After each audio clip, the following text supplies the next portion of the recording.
Welcome to Only Murders in My Mind, a Random Thought production. Hi, I'm Carol Bissett, a crime writer, and I invite you with my co-presenters, Liz Hedgecock and Mike Jackson, each week to our conversations on all things murderous.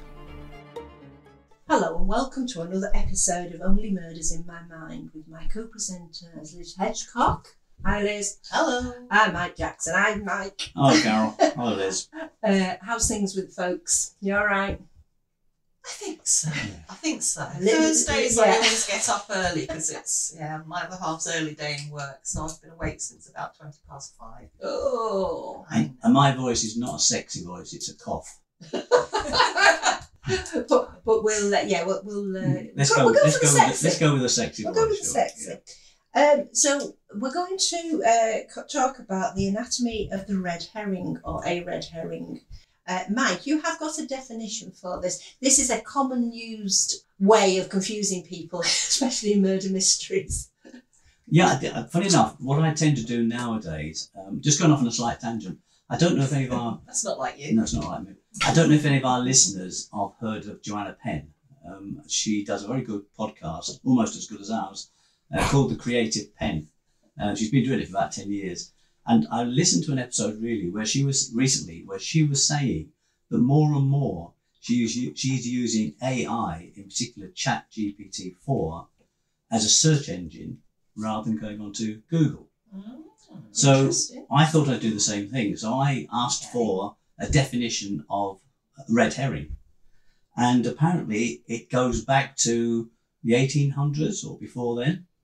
And what happened is that they used to use a smoked herring. And because it was smoked, it was therefore a reddish-brown colour.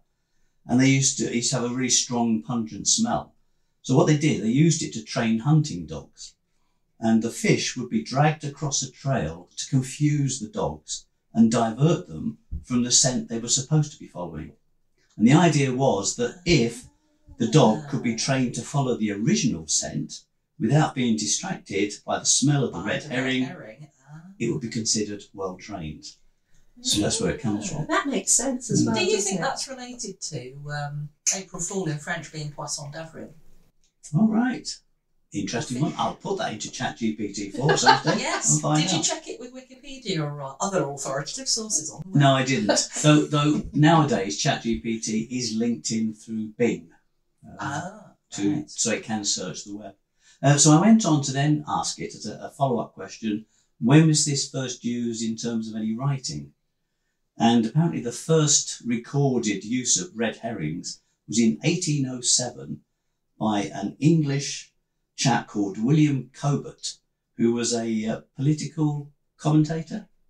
Okay. And apparently he used the term while recounting a story from his youth, when he used a red herring to divert hounds from chasing a hare, to illustrate how easy the public could be led away from the important matters of the day by trivial news. Oh, drop the dead donkey. Yeah. But and it's much the same today, isn't it? How often does awkward news get buried in amongst trivia? Indeed. Yes, then they can't say they weren't open about the Yeah. subject. And you're going, I don't remember that. And it's usually because they'll magnify another story. That's right. Yes. And I think that apparently after that, it's when the writers started to use it in their detective stories as a way of diverting the readers from a particular scent, a particular trail. You know, the red herring as we know it as a distraction. Yeah, because there's two sort of ways of writing a murder mystery, and one is when you know from the get-go who the killer is, and the police have got to prove it. So we don't get many red herrings in something like that. But the one that we all tend to like more is the one where we try and guess whether it's a book or a story that you're hearing on the radio or a film. You want to guess who the killer is before the end of the film. And it's a very, very fine line between giving too much away and not giving enough. You said once, Mike, I think it was you, Mike, about we don't want to go into the room at the end, or it could have been you, Liz. I do forgive me if I've got this wrong, where all this information is absolutely thrown at them. You know, when it couldn't have been the priest in the conservatory because he was talking to Miss Mustard that day, that type of thing. Where you're thinking, I don't ever remember the vicar being in the story. Yeah, or where you get so much information at the end and you think, well, if I'd actually known some of this stuff, then I could have had a fair shot at this too, but, you know, you didn't say. I think the other thing too is that it's a very clever, people who do it well can plant these red herrings very conspicuously, but also you almost miss them if you're not careful.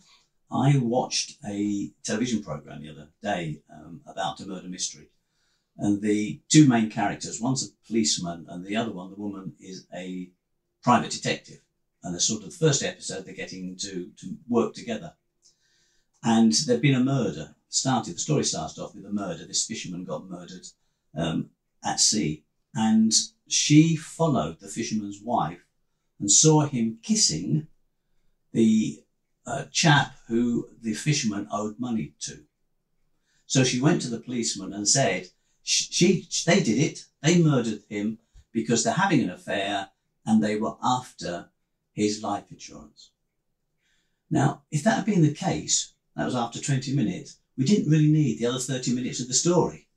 As it was, she was completely wrong. But to me, that wasn't a red herring. That was almost just trying to mislead you, because it actually had nothing to do with the story. Them having an affair, his life insurance, were all irrelevant to the story. So I saw that as if it is a red herring, it was a confusing red herring that wasn't necessary. Well, hang on.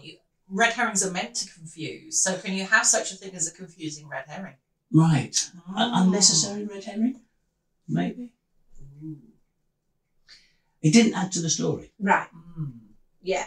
In fact, from what you're saying, you felt it detracted from... I think so. Had they... The clip where she... Was it because she could dismiss it so easily, thinking, well, if that's true, then, you know, we're done. Well, that's it. I mean, if it was true, then there was no need for the 30 minutes of the episode. I think it would have been much more appropriate if they'd shown the clip of her following the wife and seeing her kissing this chap and not saying anything.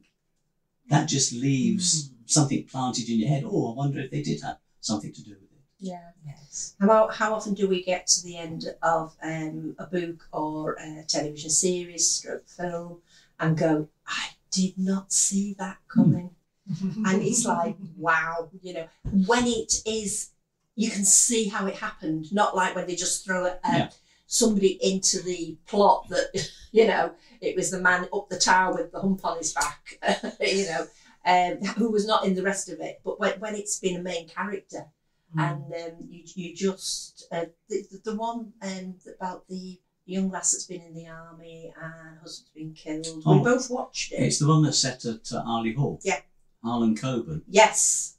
And I can't remember. No, I can't remember. But is it Fool Me Once? Fool Me Once. Fool Me Once. That's right. I felt that at the end of that. I'm not, you know, no spoilers, but I went, oh, I don't think I saw that coming, you know, which for me was one of the best ones I've seen of his. Yeah. Yeah, it was really good. Liz, how do you go about doing your red herrings in your books? Because I'm somebody that is an avid reader of your books, I don't usually figure out who the killer is till right near the end. So that's you're doing it right there as far as I'm concerned. Well, that's something. I'm not sure I'm that much of a red herringer, if that's such a thing. It is now. I suppose because I tend to plan the books out in advance, that means I've got, you know, a bit of license to sort of put things in. And sometimes I must admit I'll go back and I'll put things in. You know, I'll at some point think when I'm getting towards the end of the draft, I need to like retrofit this or put something in. So yeah. So it's a combination of I need to lead people astray here a bit, because sometimes I worry because I know who it is. Then because I'm on that trail, I worry that I worry that I'm making it too clear and I'm not making it too easy for the reader. Yes, exactly. Yeah. So, Well, I mean, I put quite a lot of red herrings in my books, to the point that sometimes I worry that I'm making it too complicated. There's too many threads, sort of thing. But so far, I like that. well, the people that have read them have said that they've enjoyed them. So, and when I've sent them out to beta readers, now and again they'll go, I was a bit confused by da-da-da-da. And you can rectify that. That's why we use beta readers. And personally, when I use a beta reader, it's for how they enjoy the book. It's nothing to do with editing or saying, you've made a spelling mistake there and you should have put a comma there. Though, sometimes they do tell you that and I go, yes, thank you. It's, would you buy this book? That's what I want to know at the end of the day. Did you enjoy it and would you buy it? They're the sort of things that you want to hear from your beta reader. And then if any negative stuff, it's like, did I overplot it? Have I put too many red herrings in? Is it getting confusing? But there are writers where there are lots and lots of characters. I mean, going back to our favourite writer, Mrs. Christie, she wasn't she? Agatha. She, especially when she's on boats and things with her characters, there's lots and lots and lots of characters, isn't there? Because there would be. Yes. We don't get confused, do we? No, but I think it goes back to what we were saying right at the beginning. Red herrings are meant to confuse. But I think if your reader is too confused, then they're not enjoying the story. It can put them off. Yes, So I think if your brain starts hurting, that's right. generally not a good sign. Yeah. So there's that fine art that the red herring needs to confuse, but it needs to do it in a very subtle way, I think. Yes, or it's sort of, playing in your mind. Yes. Thinking, now, what is that significance? Yeah. But I like the number of red herrings you have in your books, Carol. And, something will come up and I'll think, ooh, now then. And I'll be watching out for it and then, ooh, could it be that? Oh, that's reassuring. Yeah. But we are our own worst critics as writers. Nothing. We've all three of us have come across other writers who probably will never publish because they want perfection, and we're very critical. Imperfect. And as I say, I know one or two people I've come across in the writing field who their work's been really good, but they no, it could be better. I want to alter this and I want to alter that, and probably will never publish because they haven't got the confidence to do it, which I think's a shame. I think everybody's what we say. Everybody's got a book in them.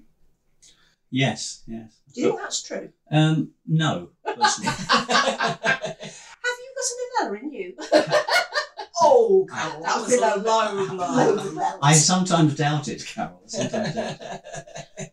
No, I think you're right. I think there are some people who, I remember a friend of mine who could never get past chapter 1 because chapter 1 wasn't perfect.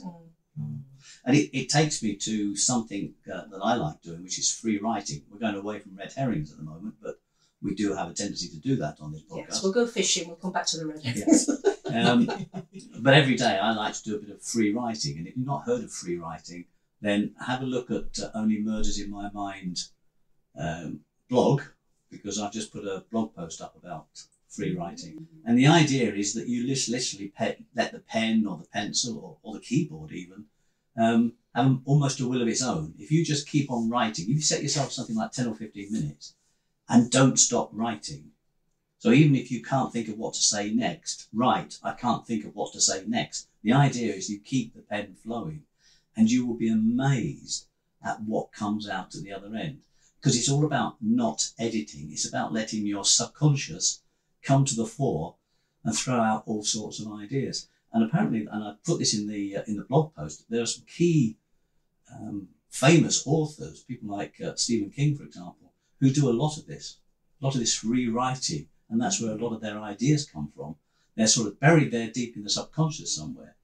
And they come out when we've all got this internal critic sitting on our shoulder. And if you push him out the way or her out the way, do this free writing and just let anything come out without having the need to self-edit, you'd be amazed at what does come to the forefront. Yeah, and the other type of writer I've come across is the one who, and this is less common, please argue with me if you think I'm wrong, the writer that thinks their book is the next best thing. They're going to get picked up by an agent, they're going to be famous, they're going to be rich. And when you say anything at all negative about the whole process, not necessarily about the work, but realism, as in, agents are like hen's teeth, great if you get one, all the best luck in the world, but you might not get one.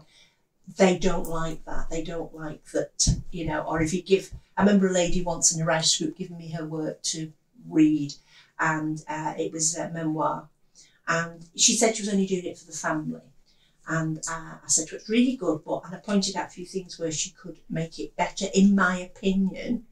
And she snatched it off me and walked off and didn't speak to me again. So, Not very day. Yeah, no. We're going back to Red Herring, sorry. Yes, that was a splendid Red Herring there, Carol. Well done. In some ways, that does take us back to Red Herrings, because I think that we've all known writers who can't get rid of that internal critic, or always want to make it perfect, or want to put everything that they think about or any research they've done into the work so that it becomes unwieldy. And they're the sort of people who would find it difficult to cope with red herrings, because they'd almost have to explain the red herring as they went along to explain the confusion. Going back to the thing about, your writing having to be perfect. I remember going to a talk by Will Self at the Northern Lights Writers' Conference a few years ago over at Waterside in Sale. It's going to be coming around again soon, I think. It is. And someone from the audience sort of asked about, are there any of your books where you wish you'd done things a bit differently or that you'd change? And I can't remember response exactly, but it was along the lines of, well, I have a deadline and I have to get the book in by that deadline. And yes, of course, there are probably things I would change, but you miss your deadline. I don't think you said you get in trouble, but there are consequences. Yeah. And that's one thing about the traditional publishing process. If you're in it and you have a contract and you have to deliver the manuscript by this date, there might be things you feel you've rushed yeah, to meet the date. Yeah. Yeah. Was it Douglas Adams who had to be locked into a hotel room To get to get the books, get them done. Yeah. I know. It sounds great, doesn't it, having an agent, everything, and I'm sure it is, but you still have to put an awful lot of work in promoting your book, and you do have deadlines, and I'm sure if they've given you some money beforehand, you could end up having to pay that back if you don't meet your deadline. So it can be a lot of pressure for writers. I also find, I suppose because I tend to write short stories, then I don't really have the space for red herrings, because I don't have often don't have a backstory. You're taken into a moment. So you know there what, isn't. Mike? You should try writing a novella. That's an idea. How is it? A novella. It's taking up space in your head. I wish it was in my head. No, it's taking up a little bit of file space on my computer, but it's not moving forward much. But it exists. In a form. In a form, yes. If we persevere with this podcast, and I'm thinking of you listeners rather than us three, one day we may even get to a point where it's almost finished, maybe. Ooh. You found that hard to say. I did find it extremely hard to say. Stringing together those words out. Dragging the word. Are red herrings then only ever seen in crime novels?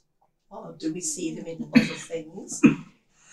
In most books, I suppose you'll have, a choice of path, and there's a path not taken, and, maybe the protagonist makes the wrong choice first of all, and then they come back to the path of true whatever it is. I suppose, well, is it a red herring? In a romantic novel, girl meets boy, they get on fine, then something happens to split them off. Yeah. Here's one. Is Wickham a red herring in Pride and Prejudice? Oh, well, yeah.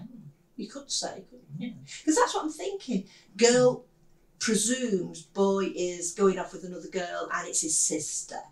Is that a red herring? If it's written properly. So she's like, he's already married, but the married woman is his sister, and she's obviously not married to him.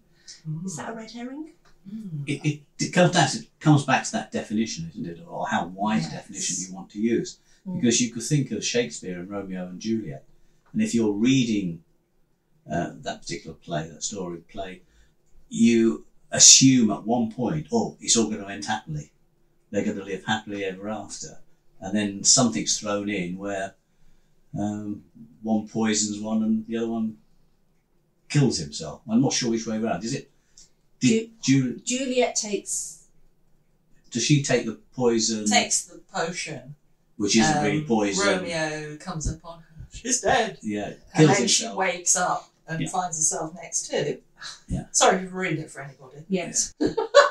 Yeah, I should have given a spoiler alert there. I'm unsure if that is a red herring, but it is a distraction, isn't it? Yeah. Yeah, because you do think it's all going to be happily ever after, don't you? That's the whole thing. I think people like Agatha Christie, when I did research on this, she kept popping up in all the research she did as being one of the people that was the master of the red herring, and Conan Doyle. People like that. Well, I think when you think of Agatha Christie, and you said this earlier on, Carol, she has lots of people in her plays, or in her stories rather, and therefore there is the scope for the red herring, isn't it? You know, you've got all these characters, one of which did the murder. Yeah. So you know, each time you look at one character, she must have written some sort of something into it to distract the reader, to confuse the reader. Have we got anything to read out on this particular topic? I can read something which has got nothing to do with this topic. That's fine. Fair enough. It's our podcast. Yes. Go for it. Tell us about it. I'll tell you about it. Well, I've got three, but yeah, I think I'll do this one.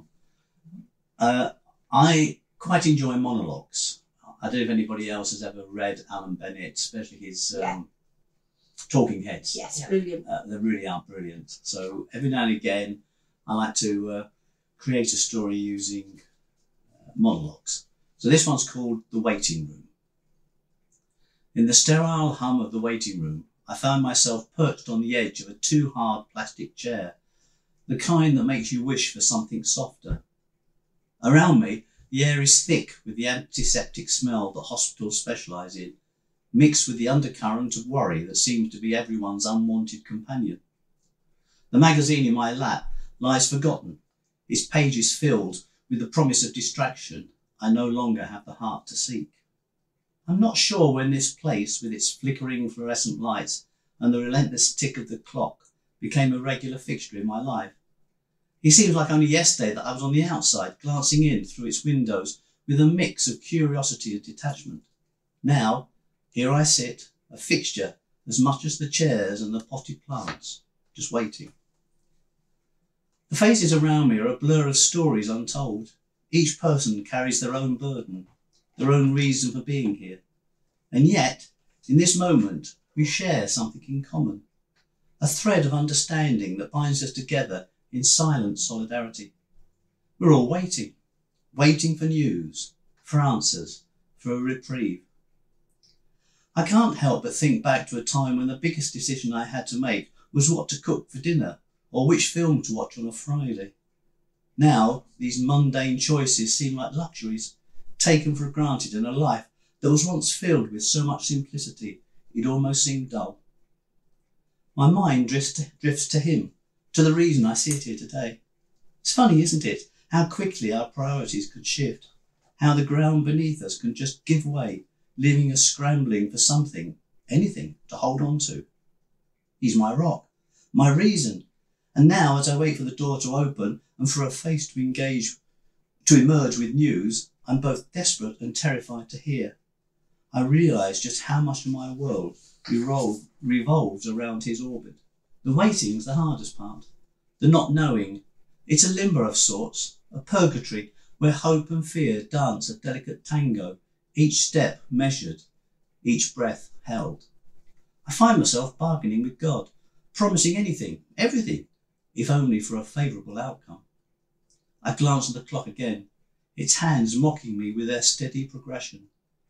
Time, it seems, has a cruel sense of humour, moving both too swiftly and too slowly, all at once. I close my eyes, take a deep breath and muster the semblance of calm. I have to be strong for him, for us. Because that's what you do when you love someone.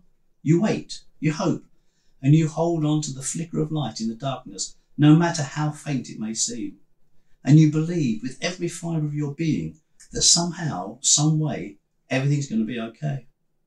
So here I sit in the waiting room, surrounded by strangers, yet feeling more connected to them than ever before. We are all warriors in our own right, fighting battles unseen, holding on to hope as our shield. And as the door finally opens, my heart skips a beat, ready for whatever comes next. Ooh, leave you hanging. Interesting. So is that a new one? Yep. And where did you write that? In the shed, in the cafe, or in your living room? In the living room. Very good. That seems different from your usual. It does. Yes, it is. Oh. But we need more of that, don't we? Yes. Tune in next week for another exciting story. Yes. But yes, I suppose the difficulty with talking about red herrings is that you don't necessarily want to give away when something is a red herring in a book. When you're talking about it to somebody who hasn't necessarily read it. Yeah. It does make them hard to talk about. But I was thinking about, I read fairly recently, Tied Up in Tinsel, which I must admit I didn't enjoy that much, but there you go, I got it from the library. But they had there were some very good red herrings in it, because they're basically looking for something. I'm not going to say what.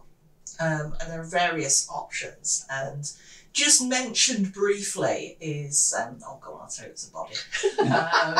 So just briefly, there's mention, there's a scarecrow on the hill, and there's also an ice sculpture, and it's so cold that ice sculpture is very, very frozen, and it won't melt for ages. And of course, you're thinking about those two things, thinking, could it be? Could it be?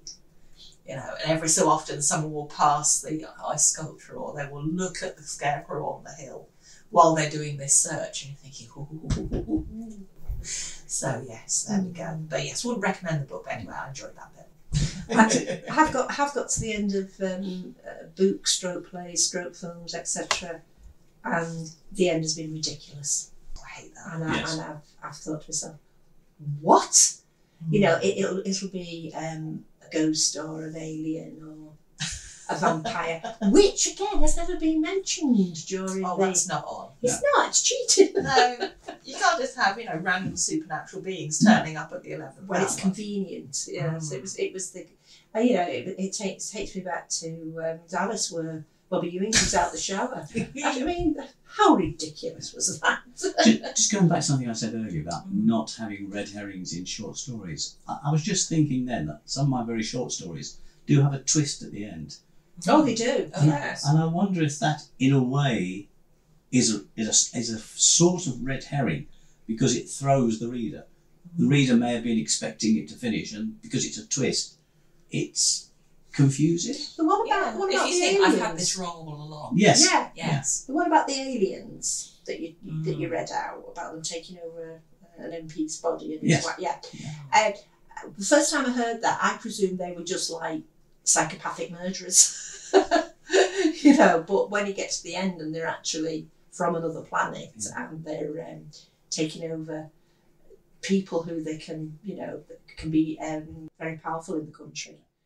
Yeah. Well, one of our listeners sent us a story, Kerry, which we hope to use in a podcast at some stage. Maybe even in this one, Carol, I don't know. I agree with you, Mike. I read Kerry's story as well and really liked it. So let's listen to it now. Years of longing for change had only yielded disappointment. Hospital stays were always followed by empty promises. Services asked awkward questions. She told lies.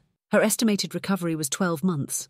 She was on full pay but had missed the promotion of a lifetime. He had landed a stint at Blackpool Winter Gardens. She bought their train tickets. His friends couldn't understand how a hopeful magician had bagged a theatre nurse, talented and beautiful. He swooned over her in their company. They, in turn, swooned over her in private. Her friends couldn't understand the attraction, but, like her, they tolerated him. As an apology, once the pretty hand is out of the cast, I'm putting a ring on that finger. He didn't seek her consent. He continued. So, tonight starts with whiskey chasers. Debut nerves, engagement and birthday excitement will benefit from some fuel. She slid his present across the train table. He fumbled eagerly with the taped corners. A book on anatomy? Why? And a book on vanishing? For a bloody magician? Oh, and a new razor? How thoughtful. Think I need a shave, do you? He traced the new razor across her throat. As the train dipped into a tunnel, a sudden screech of metal on metal brought their journey to an abrupt end. The carriage lights died. Darkness descended. Police later described the scene as forensically clean. She was never seen again, nor was his head. Well, that led us down a path we weren't expecting, didn't it? Oh, and speaking of red herrings, I've just been having a little bit of research myself, and I was looking up red herring, and it turns out, you're saying about the red herring was intended to distract Yes. the dogs and the horses and whatnot. Well, another theory is that actually that in itself is a red herring, and they were supposed to follow the herring. Ah, right. So the idea of the red herring being a distraction is in fact a distraction. It was a meta herring. It all seems a bit fishy to me, frankly. Oh! I think we're getting to the point, Carol, that we all need to go down and have a lie down somewhere. In a dark room, Yeah. I think. Possibly. Yeah. And on that note. Yes, on that note. So I'll just say thank you very much for listening. We do appreciate the fact that you're taking the time to listen. Hope you're enjoying this and do all the things people ask you to do, subscribe, like, ring the bell, all those sorts of things. But at the end of the day, just listen. And as I say, if you enjoy it, that's all that we really want. So from the three of us till next time, we'll see you again. And just as we finish, before you go to sleep tonight, remember, look under the bed. You have been listening to Only Murders in My Mind, a Random Thought production, produced by John Bissett. The music in Peril was composed and recorded by OM Studio Strings.